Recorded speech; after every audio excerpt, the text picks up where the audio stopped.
Record. Comenzamos. Ya.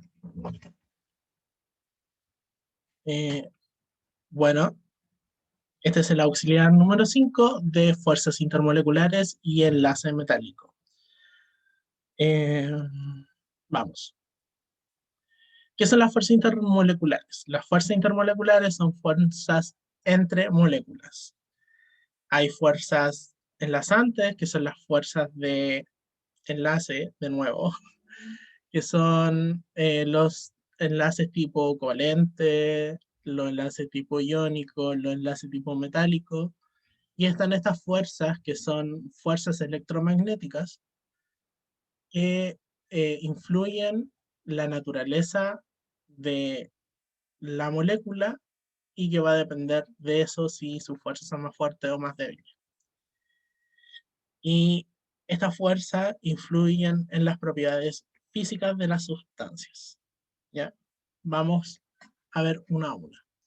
Unión dipolo es una fuerza que se induce cuando encontramos una molécula ionizante o unión, cation o anión, y una molécula de carga polar. ¿Ya? La intensidad de esta interacción va a depender del tamaño del ion y de la carga del ion. ¿Ya? Va a depender de si es positivo, por ejemplo, la forma en que se va a ordenar el dipolo y el tamaño, si es más grande o más pequeño por la nube electrónica. ¿Ya?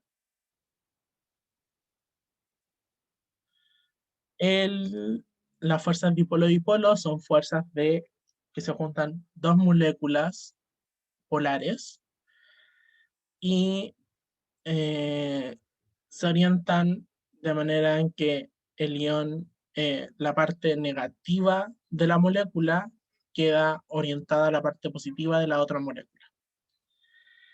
Y esto es importante. A mayor momento dipolar, mayor será la fuerza. ¿Ya? El siguiente son los puentes de hidrógeno. Los puentes de hidrógeno o enlaces de hidrógeno son fuerzas de dipolo-dipolo especiales que se hacen cuando hay presencia de enlaces NH, NO o FH, o sea, nitrógeno flúor, oxígeno flúor, oxígeno, ay, de nuevo, nitrógeno hidrógeno, oxígeno hidrógeno o flúor hidrógeno. Y un átomo electronegativo presente cerca, como sea oxígeno, nitrógeno o flúor. Es un fuerte efecto, presenta un fuerte efecto en la estructura y en sus propiedades. O sea, las moléculas que presentan puentes de hidrógeno se ebullen más difícil o su viscosidad es más alta y la interacción es mucho más fuerte que el dipolo-dipolo. Y las fuerzas de un enlace de hidrógeno se debe a la interacción entre el par libre de electrones, este que está acá, y el núcleo de hidrógeno que está solito. Entonces está pidiendo ayuda. ¿Ya? Y las fuerzas de London o fuerzas de dispersión es cuando en presencia de algún catión o dipolo, esta nube electrónica que era estable se distorsiona y se genera un dipolo inducido. La probabilidad o sea, la forma de inducir esto es dado a la capacidad de polarizabilidad de la molécula. Es decir, qué tan fácil es poder distorsionar o mover las cargas dentro de esta molécula. Y abajo está la regla en general. En general, a más electrones tiene la molécula, más polarizable es, ya que la nube es más difusa. De igual manera, se parecen los dipolos inducidos con dipolos instantáneos. ¿Qué son estos? Hay veces que Las fuerzas de dispersión de London aparecen cuando existen dipolos eh, hay moléculas apolares, entre ellas sí tienen fuerzas de dispersión y se distorsionan cuando dos fuerzas se juntan, uno se induce y el otro también, y genera una fuerza de dipolo inducido, dipolo instantáneo. Eso está mal, debería decir instantáneo. ¿Ya? Y eso en general son las 4 fuerzas intermoleculares que vieron en el curso. Y acá está el orden de las fuerzas, de menor a mayor energía. Son las fuerzas de London, luego viene el dipolo-dipolo, después el ion-dipolo, y al final los más energéticos son los puentes de hidrógeno. ¿Ya? Eh, Eso es como introducción. Ahora vamos a la pregunta 1. A eso venimos, a responder preguntas. Pregunta 1. ¿Qué tipo de fuerzas intermoleculares existen entre los siguientes pares? Entre el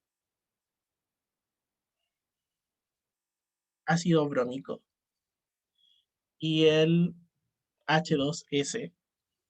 Vemos, primero tenemos que averiguar qué tipo de moléculas son, ¿ya? Para poder saber qué tipo de fuerzas existen entre ellas. Vemos que el HBr tiene un momento dipolar hacia el Br, acá está el cálculo, es mayor que 0,7, entonces claramente si tenemos una molécula con dos átomos diferentes, hay un momento polar, dipolar hacia la más electronegativa. Y por eso HBr es polar, y el SH2 vemos que presenta dos dipolos parciales, y este sería el dipolo total, por lo cual sería polar. Entonces tenemos dos fuerzas polares, entonces decimos que entre ellas tienen fuerzas dipolo-dipolo. Y fuerzas de London. ¿Por qué? No lo sé. Siempre hay fuerzas de London. Siempre. Entre todas las moléculas hay fuerzas de London. ¿Ya?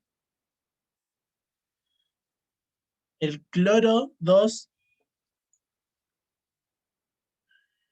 y el CBr4.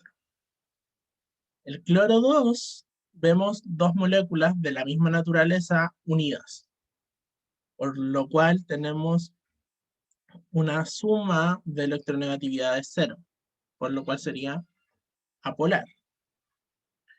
Y el CBr4, por su parte, presenta esta, esta geometría.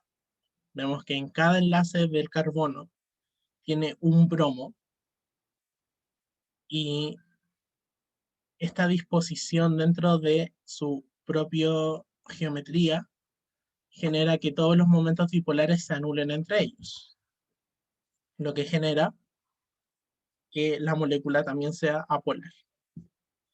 Y entre ellos tienen fuerzas de London.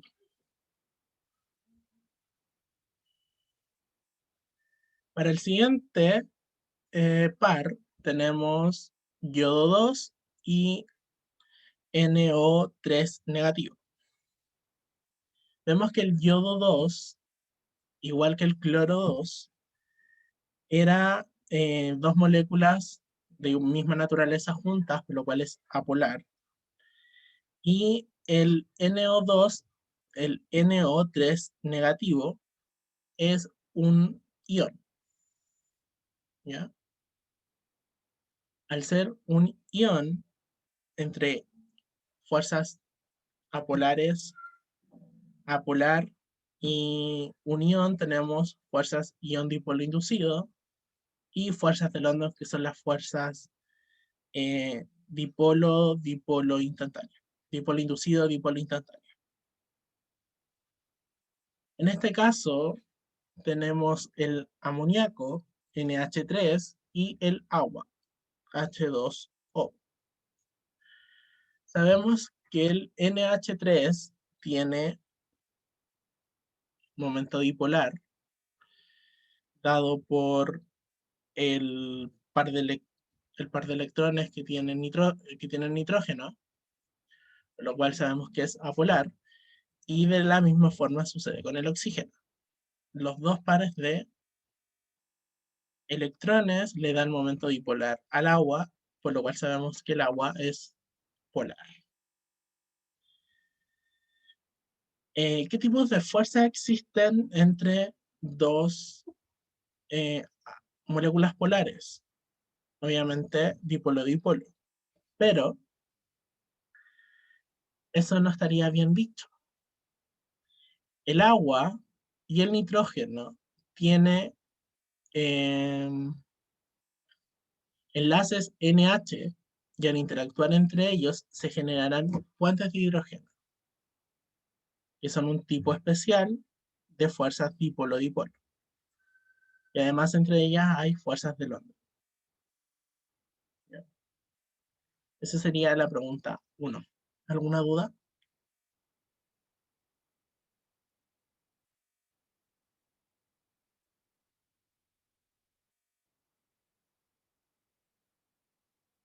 ¿Todo claro? Ok.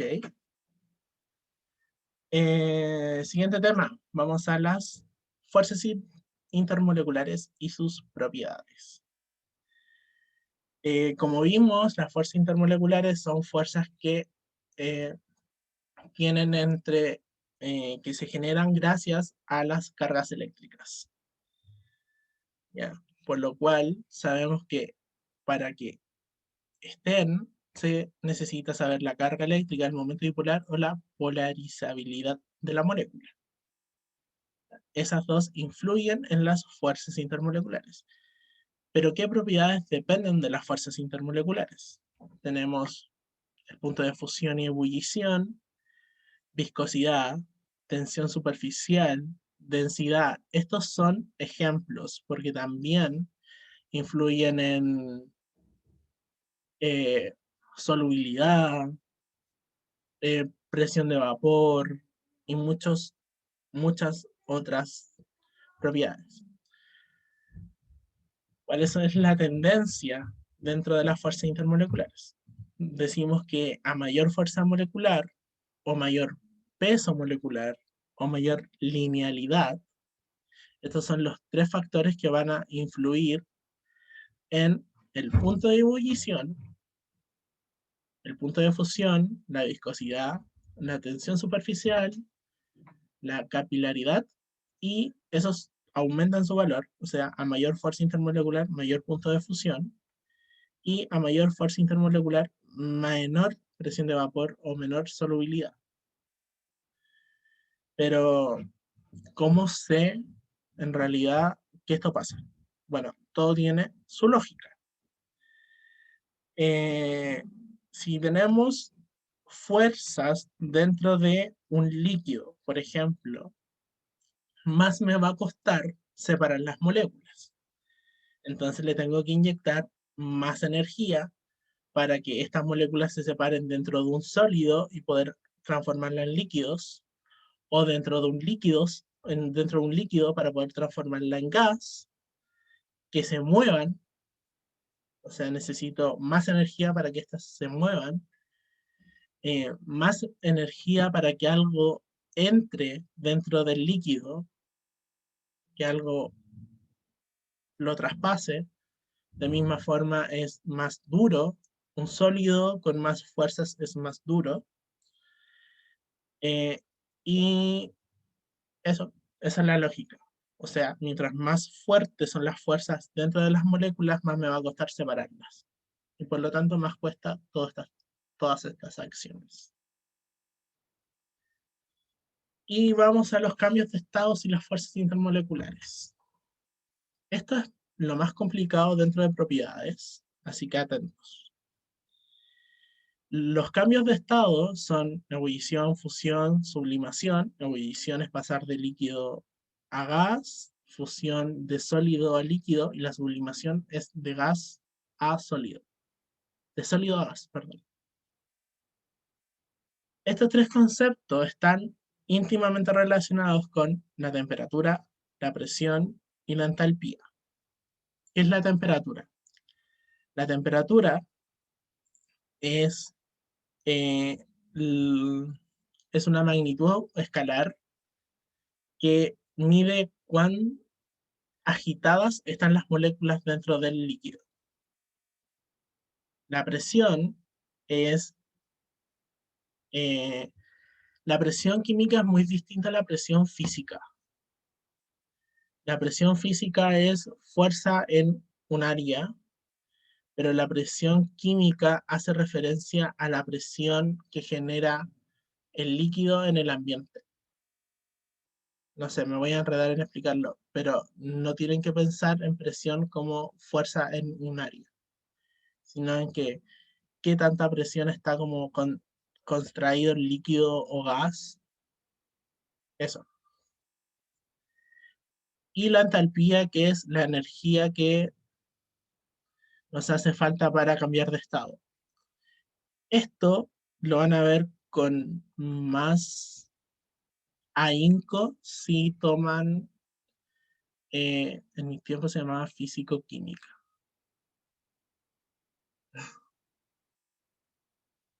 Eh, Dentro de los conceptos vemos que los compuestos con fuerzas más débiles necesitan menos energía y soportan más presiones. Y al contrario, los compuestos con fuerzas más fuertes necesitan más energía y presiones más bajas. ¿Ya? ¿Y eso por qué se da? Por la ecuación de Claus-Caprión. Esta ecuación que está acá eh, vincula en un proceso iso de vincula, de nuevo, esta ecuación vincula a la presión con la temperatura en procesos donde el volumen no cambia. O sea, está como en un sistema cerrado donde el volumen inicial de ambos se mantienen constantes, ¿ya? Y también vemos cómo se calcula entalpía. La diferencia de entalpía de pasar de un estado A un estado B es la diferencia entre la entalpía de B y la entalpía de A. Y a la vez, si queremos ver el contrario, el caso contrario, la entalpía de pasar de B a A es menos la entalpía de A. ¿Ya? Y esto es un diagrama de fases. Los diagramas de fases tienen la característica de poder ver en qué momento un líquido o una sustancia está en estado gaseoso, en estado sólido o en estado líquido. Esas son las tres regiones. Este punto que está acá, en el punto donde se separan las tres regiones, se llama punto triple. Y muchas veces eh, es crucial llegar a ese punto triple, como calcularlo. Y acá, en esta como zona fuera del cuadrito PCTC, se genera un superfluido. Es un superfluido, es un nuevo eh, estado de la materia donde pasan cosas muy extrañas. De, repito, estos conceptos van a ser más importantes en otro curso, pero esto es lo que tienen que saber. ¿Alguna duda?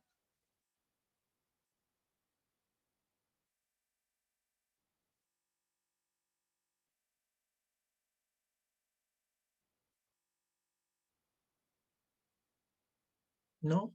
¿No hay dudas? ¿No? Ya, sigamos. Siguiente, vamos a Kahoot. Tienen que meterse por su computador o en su teléfono a esta página www.kahoot.it porque vamos a jugar un juego entre nosotros. ¿Cuántos somos? 5, si mal no recuerdo. Sí.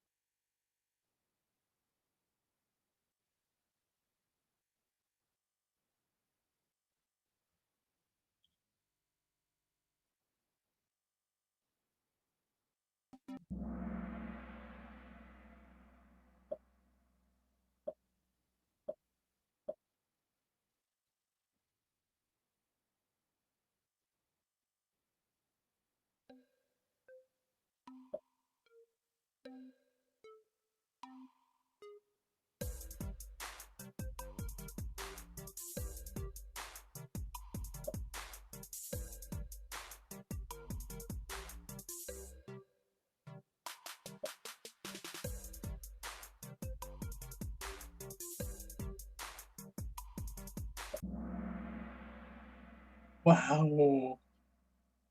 ¿Es necesario que lea las preguntas? ¿No? ¿Sí? Lo voy a leer igual. Entonces, bien, mira, vamos. Siguiente. Puntos dobles.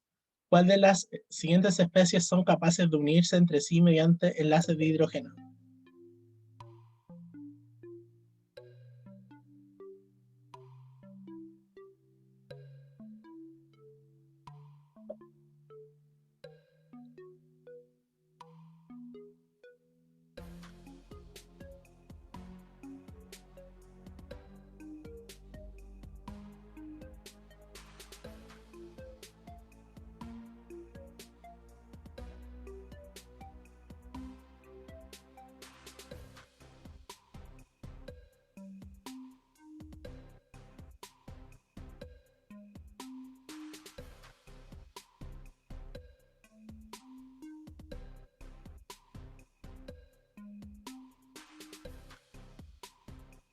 10 segundos.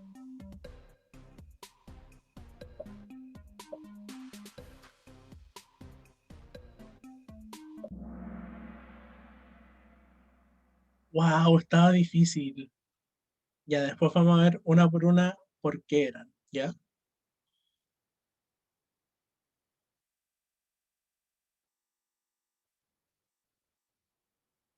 Verdadero y falso. ¿El agua tiene un punto de ebullición más alto que el metano?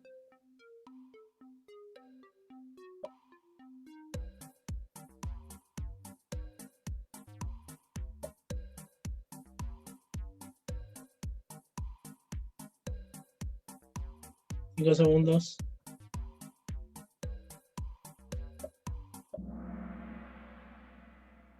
Sí, es verdad. Porque el agua es polar y el metano no. ¿Ya? Siguiente. Ya. Quiz. Puntos dobles. Si viviera en Alaska, ¿cuál de los siguientes gases alimentaría en un estanque a la intemperie durante el invierno?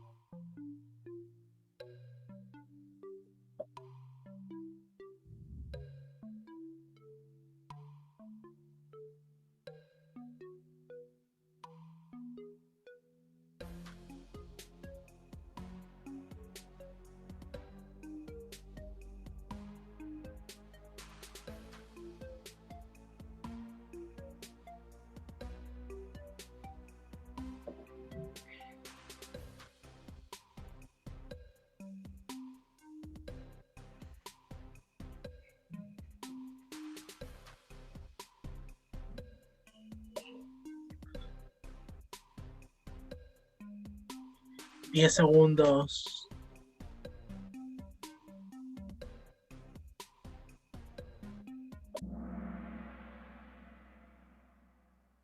Ya.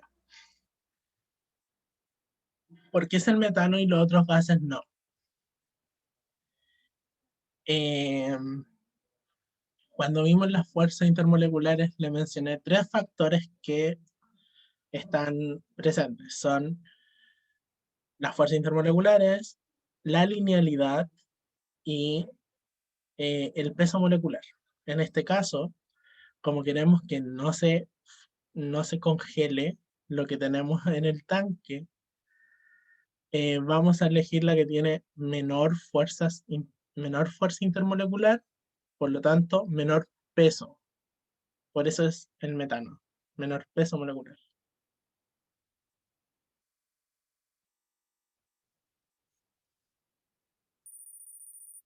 Subió Max. Cuidado, que arremete.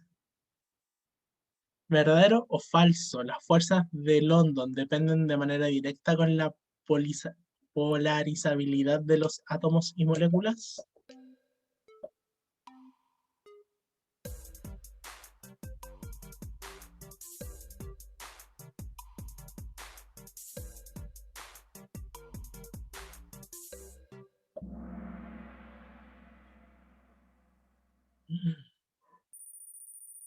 Max en fuego, arriba. Vamos a la siguiente.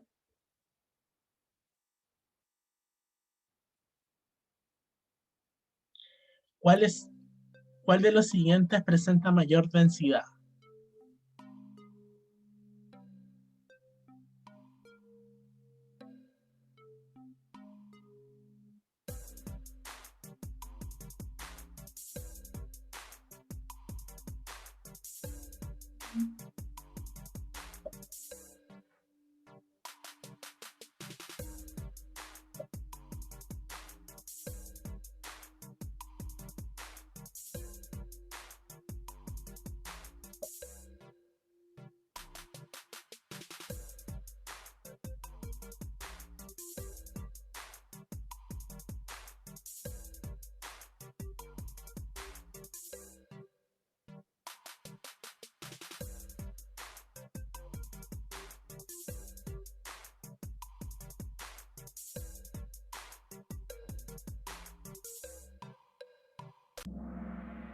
Ya. ¿Por qué HF? Bueno,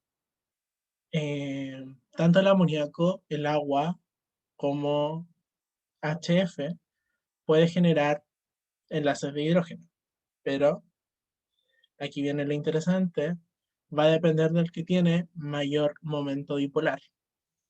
Y el que tiene mayor momento dipolar es HF. ¿Ya? Siguiente.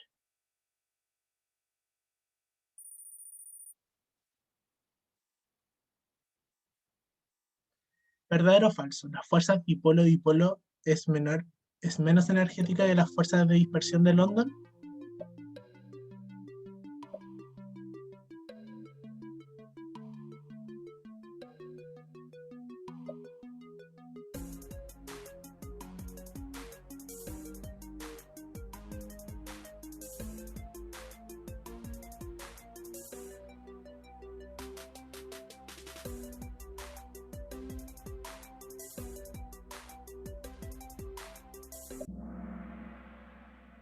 Sí, es falso, lo dije en el auxiliar.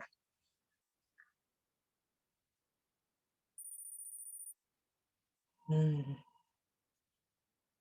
Vamos a la última, puntos dobles. ¿Cuál de las siguientes compuestos tiene menor entalpía de vaporización a igual presión?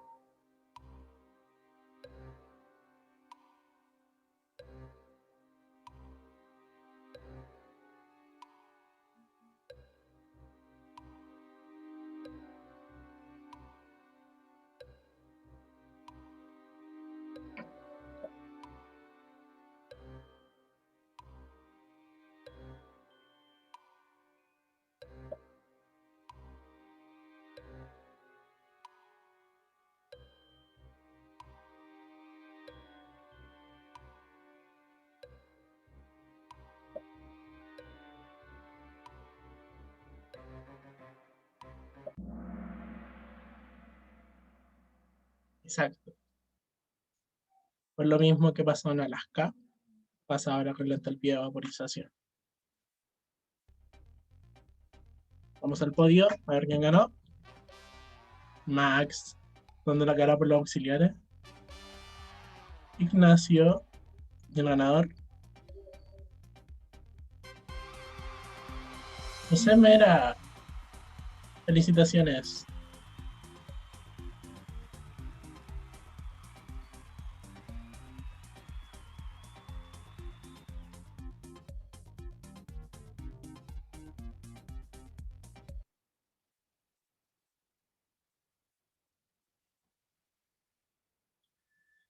Quiero ver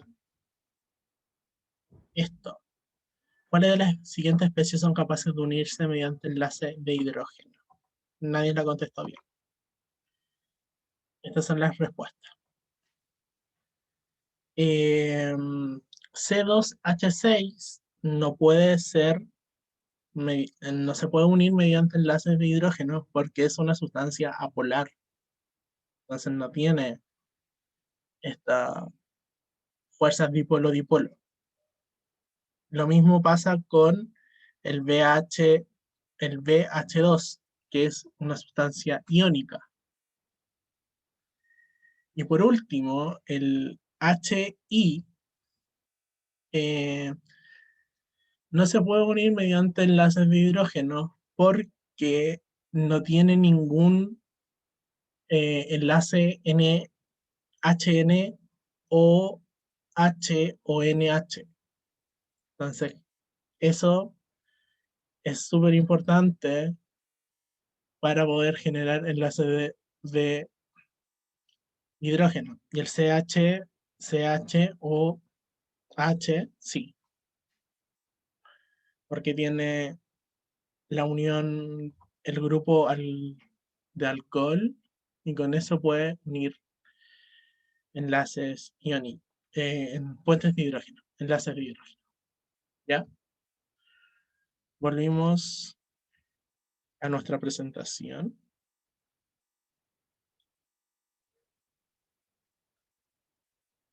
Eh, Sigamos avanzando. Y vamos a la pregunta número 2. La pregunta número 2 me dice, ordena de menor a mayor las siguientes moléculas, según su punto de ebullición y justifique su respuesta. ¿Cómo varía su presión de vapor y tensión superficial y justifique? ¿Ya? Veamos la primera molécula, el CH3, CH2, CH2OH. Si hubiese, en vez de OH sido un CH3, este sería una sustancia apolar, pero el grupo OH le da esa característica de polar, ¿ya? Y al tener el grupo OH al final, vemos que puede generar enlaces de puentes de hidrógeno. Y obviamente tenemos las fuerzas de London que siempre están presentes. ¿Ya? Si vamos a las siguientes moléculas, que es el CH3,4C, vemos que es como un racimo de uvas. Hay un punto central donde se unen hay un carbono central donde en cada uno de sus brazos se une otro carbono de forma de metano. Es como una pelotita de carbonos con hidrógenos. Vemos que la sustancia polar, porque todos los momentos dipolares se terminan siendo nulos, ¿ya? Y solamente existen fuerzas de London. Si vamos a la siguiente molécula, vemos de igual forma que es como un racimito de uvas, pero hay una característica.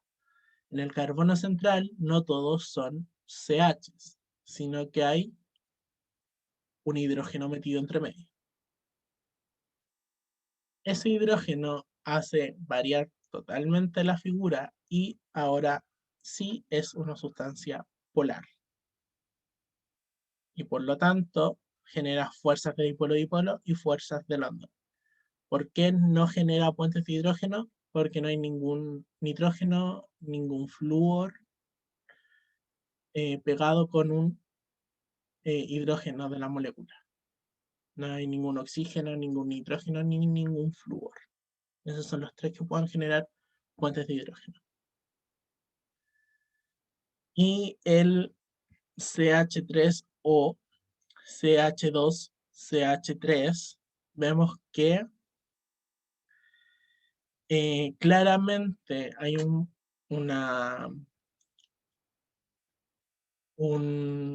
momento dipolar acá en la molécula de oxígeno porque corta la regularidad que generalmente tienen los compuestos eh, polares y genera un momento dipolar aquí, por lo cual es polar.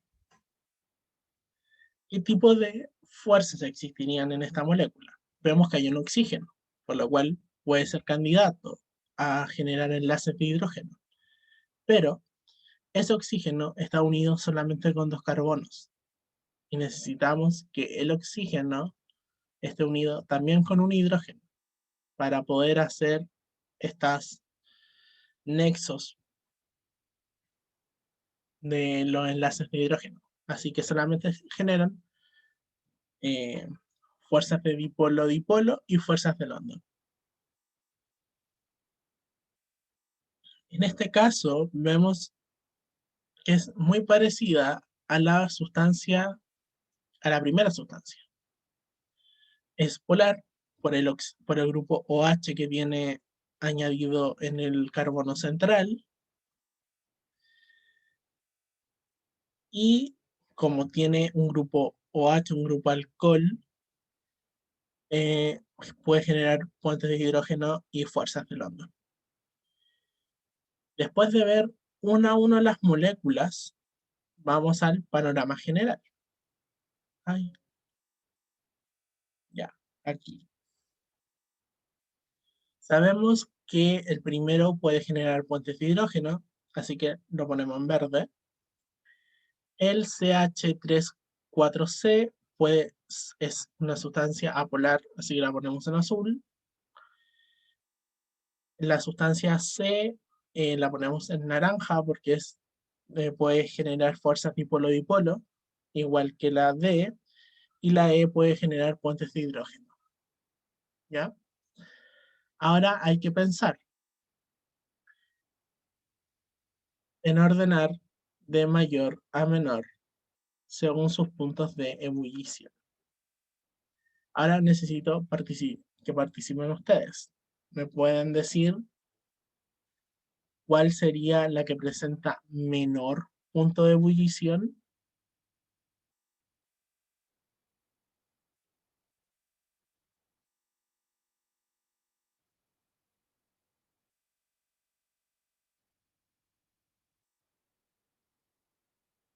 Yo no sé, Ignacio.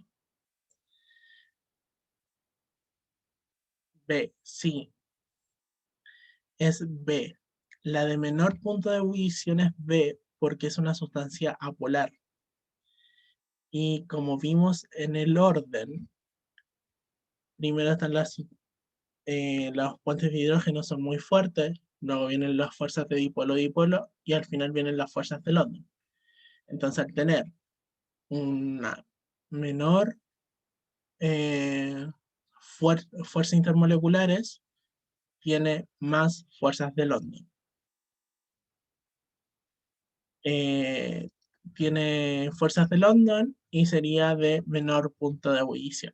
Entonces nos quedaría ver los dipolos, las fuerzas que generan dipolos y las fuerzas que generan puentes de hidrógeno.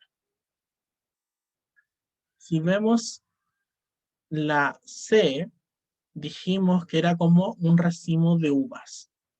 Es una pelota de carbonos e hidrógenos. El problema de ser una pelota es que influye frente a esta característica. Estas son las tres características que ordenan las fuerzas intermoleculares. En sí, el carácter de polar y apolar de la molécula, el peso molecular, o sea, mientras más pesado sea un elemento, tiene más fuerzas, tiene más puntos de ebullición, más puntos de fusión. Y mientras más lineal, o sea, mientras más larga sea una cadena, también presenta mayor punto de ebullición y punto de fusión. Bien. Con estas características es lo que vamos a tratar de diferenciar en la pregunta 2.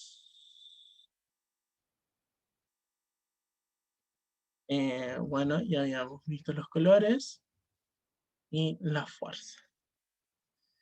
Si vemos el CH3, CH3, 2CH, CH3, vemos que es como una pelota. Pero el CH3 o CH2, CH3 era mucho más lineal. Dado esto, podemos decir que la siguiente que viene después de CH3, 4C es C. O sea, sería CB en ese orden y después vendría B. Y después vendrían las fuerzas de puente de hidrógeno. Y de la misma forma, vemos que CH3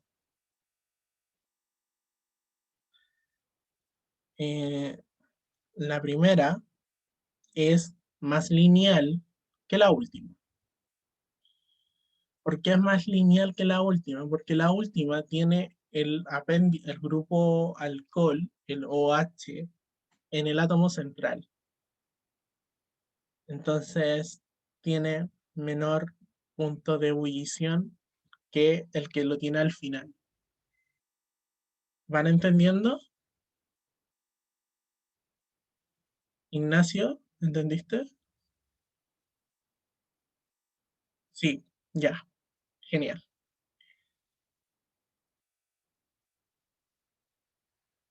Volvimos acá. Ay, eso no era.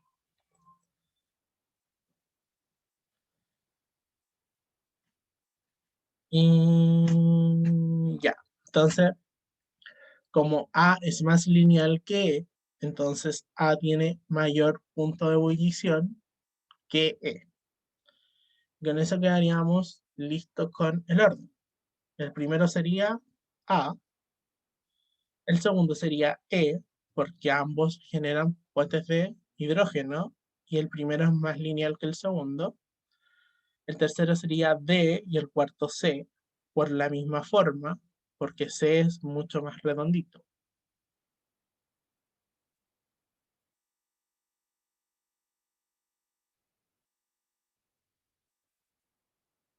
Saber entre A y E por el peso molecular. En realidad tiene la misma cantidad de carbonos, tiene la misma cantidad de hidrógenos y de oxígenos. Por eso no son 3, 2, 2, 1, 3, 1, 3, 1. Son lo mismo. Por eso puse esas dos moléculas que son tan parecidas, solamente cambian la posición del alcohol para poder ver este tema de forma, de linealidad que tienen las moléculas. Y B quedaría al final porque sería la que tiene menor fuerza de intermolecular entre ellas. Si cambiamos, la siguiente pregunta nos dice la presión de vapor. La presión de vapor es una eh, de las propiedades que cambian de manera inversa. Es decir, que a mayor fuerza intermolecular, menor va a ser la presión de vapor. Y por eso, básicamente, vemos que el mismo razonamiento nos va a llevar a que simplemente el orden se invierta. Sabiendo que A tiene la mayor cantidad de fuerzas intermoleculares quedaría siendo la última en presión de vapor. Y B, que es la que tiene menor fuerza intermoleculares, sería la de mayor presión de vapor.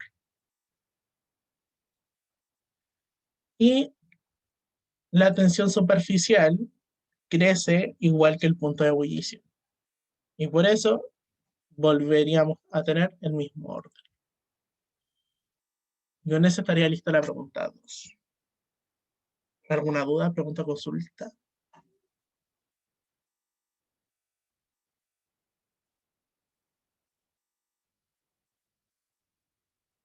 ¿No?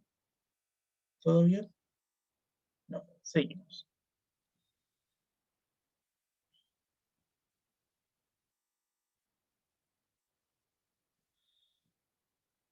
Eh, Pregunta número 3, ejercicio matemático. ¿Ya?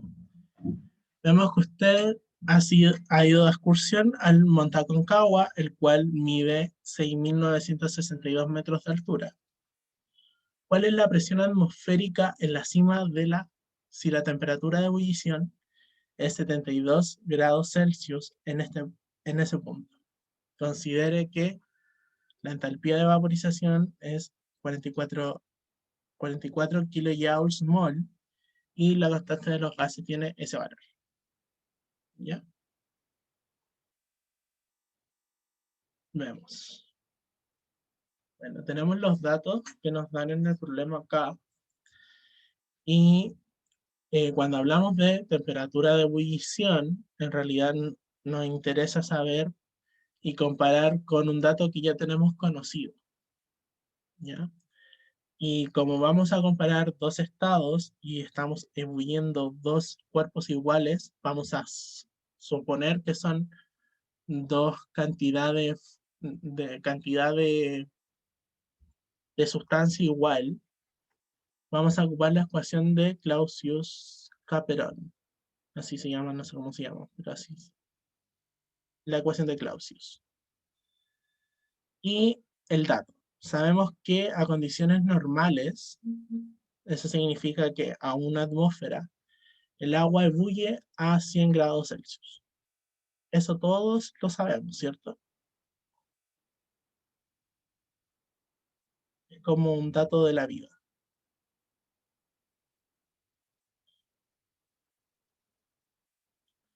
Y básicamente es tomar la ecuación y ver que ya tenemos todos los datos que nos entregan y simplemente despejar cuánto vale P2. Conversión de medidas, la temperatura está en Celsius y nosotros la necesitamos en Kelvin. ¿Por qué la necesitamos en Kelvin? Por la constante de los gases, que está en Kelvin. Así que tenemos que tenerla en Kelvin. Vemos que la conversión de la temperatura de Kelvin es la temperatura en Celsius más 273.15. ¿Ya? Metemos los datos, dado temperatura 1 igual 100 grados, temperatura 2 72 grados. Vemos que la temperatura 1 en Kelvin es este valor y la de 2 es este valor. Ahora después de la conversión de medidas, metamos los datos a la ecuación. Este estaba en kilojoules, el 44 kilojoules mol, así que son 44.000 joules mol. No puedo rayar, si no rayaría, pero vemos que ese joules se va con ese joule, ese mol se va con ese mol, esa temperatura quedaría como arriba, quedaría solamente temperatura después de este análisis, quedaría algo así. Estos ya son los valores calculados. Estos los calculo en mi casa. Eh, Importante ser consistente. Si yo voy a poner la presión 1 abajo, la temperatura 1 tiene que estar donde sale en la ecuación. Si lo invierten, queda un chorizo y no funciona. Así que tienen que ser consistentes con eso. Y si, por ejemplo, toman que la presión 2 es una atmósfera, también tienen que ser consistentes y poner la temperatura 2 donde corresponda. ¿Ya? Después de muchas ecuaciones, después de muchos cálculos, nos queda que la presión 2 es E a la menos 1.151 atmósferas, que si lo calculamos es alrededor de 0.316 atmósferas, para que vean la diferencia. A nivel del mar, nosotros tenemos alrededor de una atmósfera, y a 6.000 y tantos, que está la Concagua, baja a 0.3. No hay un cambio dramático. Más allá, así se resuelven este tipo de problemas. Simplemente se buscan los datos, se busca una situación que es conocida que podemos comparar y se mete los datos en la ecuación y la ecuación saca el dato que nosotros necesitábamos. ¿Alguna pregunta con esta pregunta?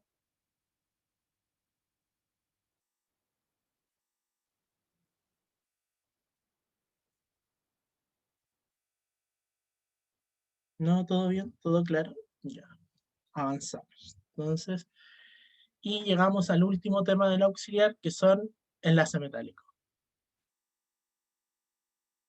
¿Cómo se puede definir el enlace metálico? Simplemente diciendo que es entre dos moléculas que están en la franja de los metales. Pueden ser iguales o diferentes y que se unen juntando sus núcleos y donando sus electrones de valencia a una nube electrónica. ¿Qué dije? Lo vamos a ver más adelante. Utilizando el triángulo de Kepler, vemos que los enlaces metálicos presentan baja electronegatividad, y entre las moléculas que están dentro del enlace presentan poca diferencia de electronegatividad. Eh, Están en la zona de abajito, aquí donde están las bajas electronegatividades y las bajas diferencias. Si no les gusta el triángulo, bueno, sabemos que los verdes y los azules son los que se juntan y forman enlaces metálicos. ¿Ya? Entre todos los verdes y todos los celestes. Si hay un H metido, generalmente no es enlace metálico. En realidad, no es enlace metálico. ¿Ya?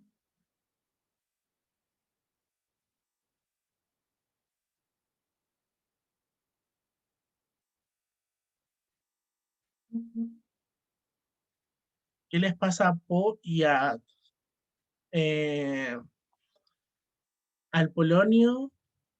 Es muy, en realidad, mientras más electrones tiene, su fuerza la fuerza intermolecular que tiene el, la nube es muy frágil, y además su núcleo es muy radioactivo.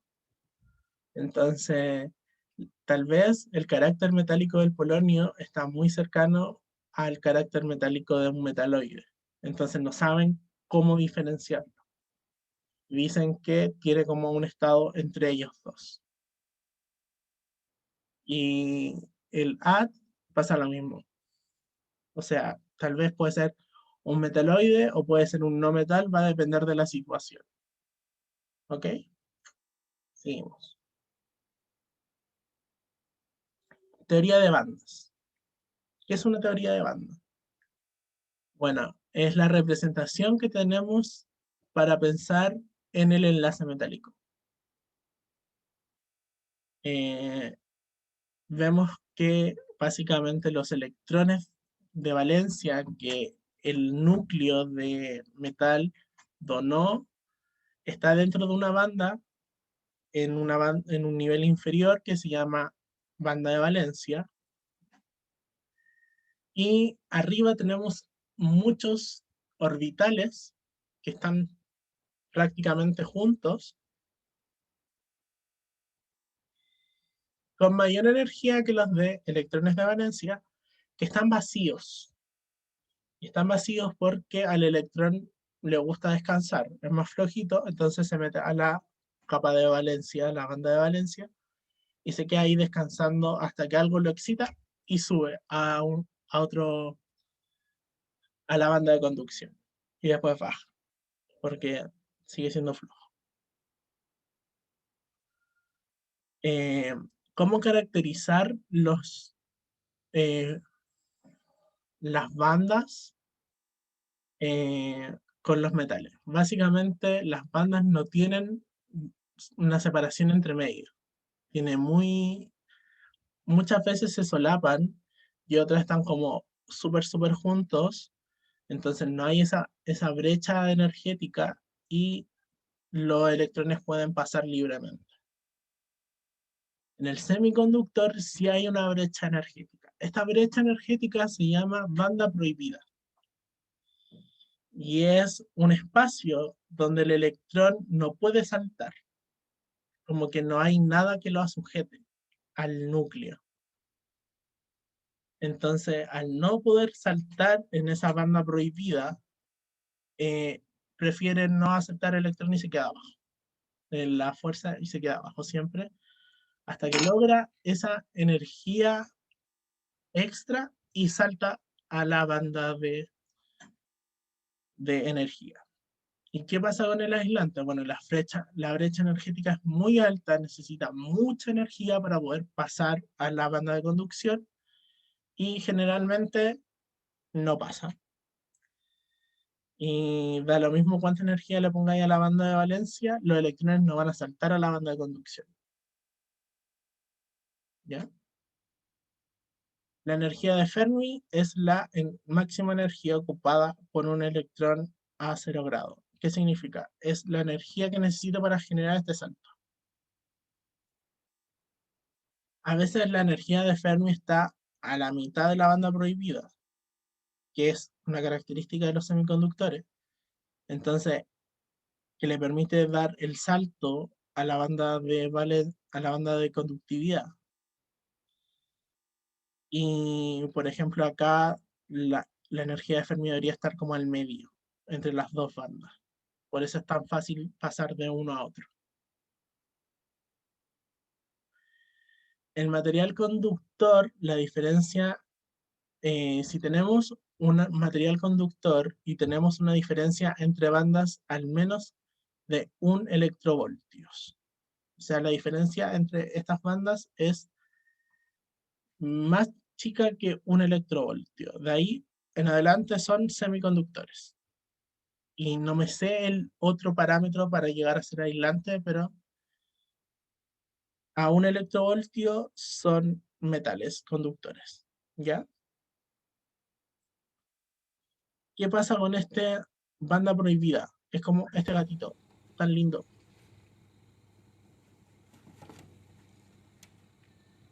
Básicamente quiere saltar a la cornisa y necesita energía, pero no la alcanza. Y eso en química no puede pasar. Siempre tiene que, si no se genera esa energía, el electrón no va a saltar. ¿Ya? Semiconductores. Hay dos tipos de semiconductores, los intrínsecos y los extrínsecos. Los intrínsecos son los que básicamente le subís la temperatura y saltan. Solamente necesitan como un empujón más.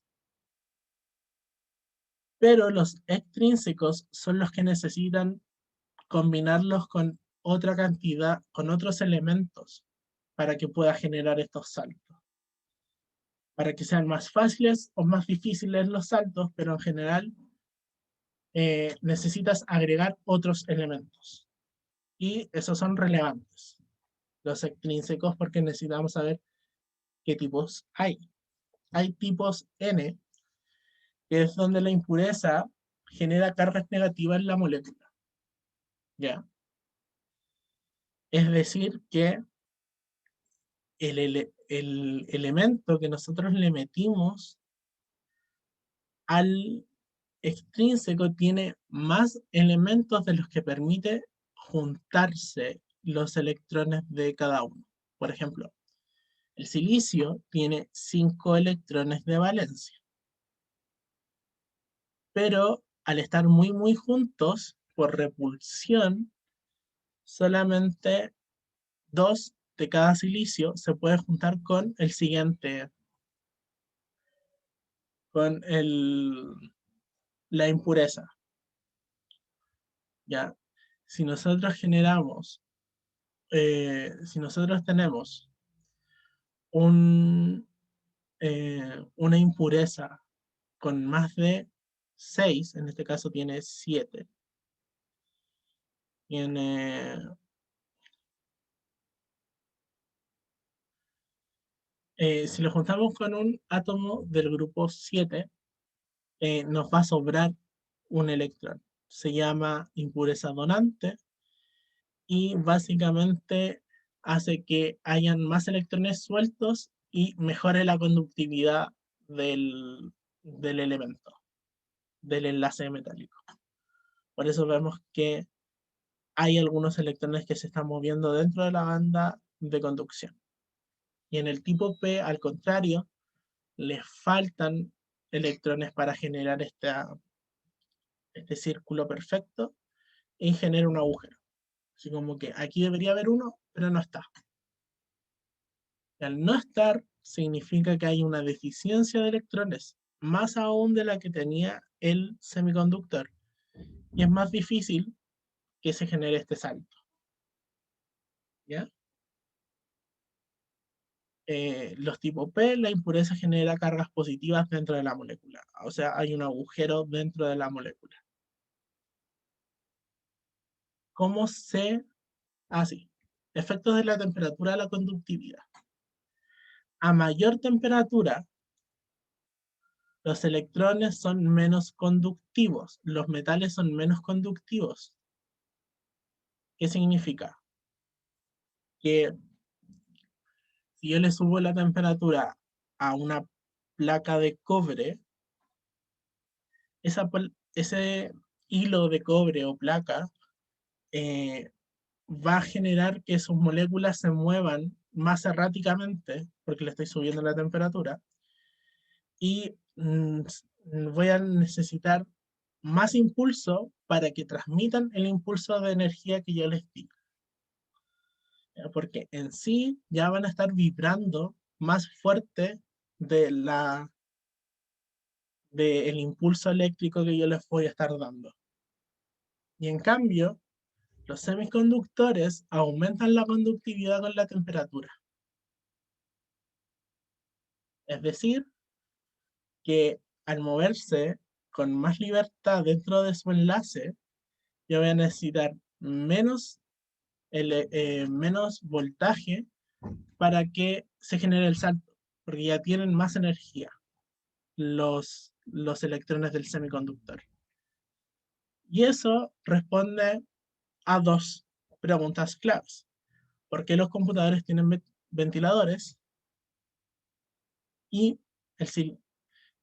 ¿por qué los computadores tienen ventiladores? Bueno, hay muchos circuitos que tienen eh, silicio dentro de ellos para poder controlar de mejor forma los, eh, los saltos electrónicos y la transmisión de energía dentro del circuito. Y si a un computador le sube la temperatura, entonces el semiconductor va a aumentar su conductividad y el computador tiene una temperatura óptima para funcionar porque ellos lo configuraron para que el semiconductor mande las señales específicas en un tiempo específico como ellos querían. Y por eso necesitan ventiladores para que el semiconductor de los circuitos no aumente su conductividad y genere una subida de voltaje y se queme el computador. Y la otra pregunta es, ¿el silicio puede ser superconductor? Bueno, un superconductor es un metal que se le bajó mucho la temperatura y tiene propiedades magníficas, así como puede hacer levitar campos magnéticos, muchas otras cosas. Y bueno, el silicio al ser un superconductor, si le bajas la energía o la temperatura, nunca va a hacer estas cosas mágicas que vemos cuando vemos superconductores. ¿Ya? Última pregunta, nos toca una última pregunta. Perdón. Ya. ¿Alguna pregunta con teoría de bandas y enlace metálico? ¿Algo que no les quedó claro?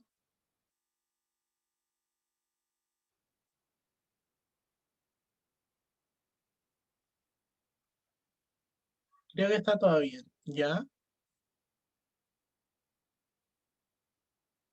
Bueno, la siguiente pregunta es para explorar más entre qué tipo de superconductores se generan cuando al silicio se le ponen diferentes tipos de eh, impurezas. Ah, algo que se me había olvidado mencionar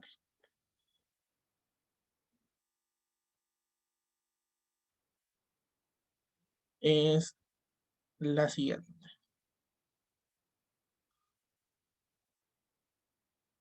Acá. Los únicos metaloides, o sí, los únicos metaloides que pueden formar semiconductores extrínsecos son el silicio y el germanio.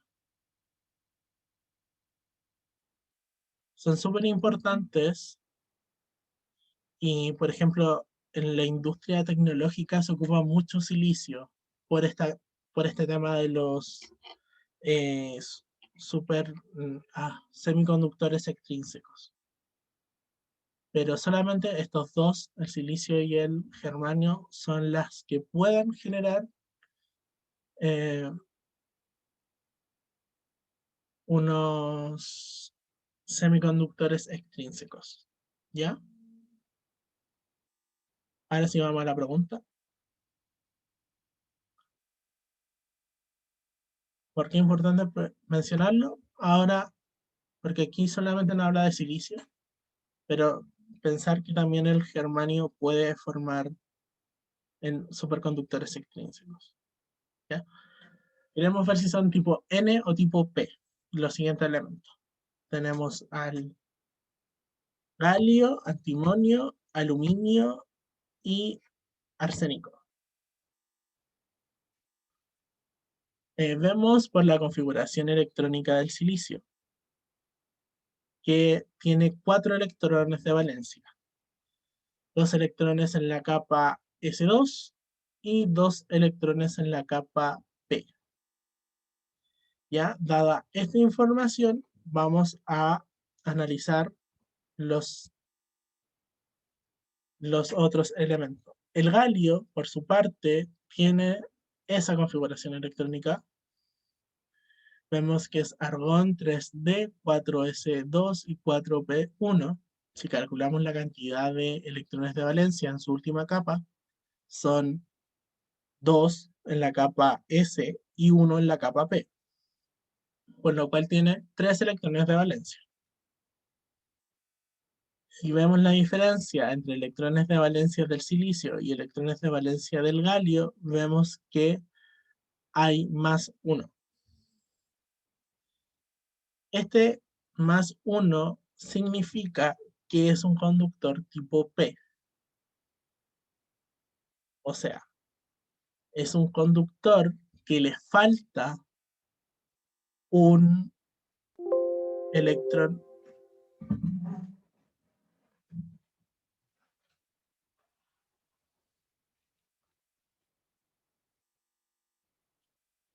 que le falta un electrón al, eh, a la red. Por eso sería un semiconductor tipo P. Como que le falta un huequito. Si vemos al antimonio, también vemos que su configuración electrónica es 4D, 5S2, 5P3. ¿Cuántos electrones de valencia tiene? Tiene 3 más 2, 5. Y si calculamos los electrones de valencia, tenemos un menos 1. ¿Qué significa ese menos 1? Básicamente es que nos sobra un electrón. El sobrar un electrón podemos decir que es de tipo N, de tipo aceptador. De tipo donador, porque les sobra un electrón. ¿Ya? ¿Todo claro con tipo P y tipo N?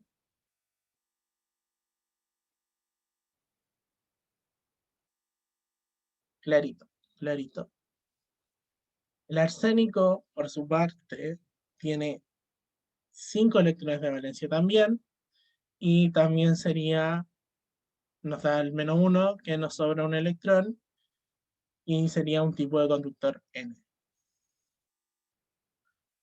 De igual forma tenemos el aluminio, que el aluminio tiene 3 electrones de valencia, y al ser la resta nos queda un más 1, por lo cual sabemos que es de tipo P. De manera general, eh, esto no se los quise mencionar antes porque había una pregunta dado esto, así que ahora lo vemos. Todos los elementos hasta el indio, o sea, los primeros 4 elementos del grupo 3, se cuentan así: 1, 2, 3, 4, 5, 6, 7, 8. ¿Ya? Los primeros 4 elementos del grupo 3 generan eh, impurezas de tipo P. Y el fósforo, el arsénico y el antimonio generan, eh, generan impurezas de tipo N. ¿Ya? Entonces, los primeros 4, el boro, el aluminio, el galio y el indio, generan impurezas de tipo P, y el fósforo, el arsénico y el antimonio generan impurezas de tipo N. ¿Alguna duda?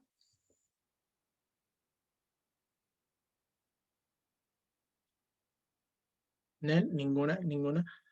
Bueno, al no haber ninguna otra duda, damos por finalizado el auxiliar número 5 de fuerzas intermoleculares y enlaces metálicos.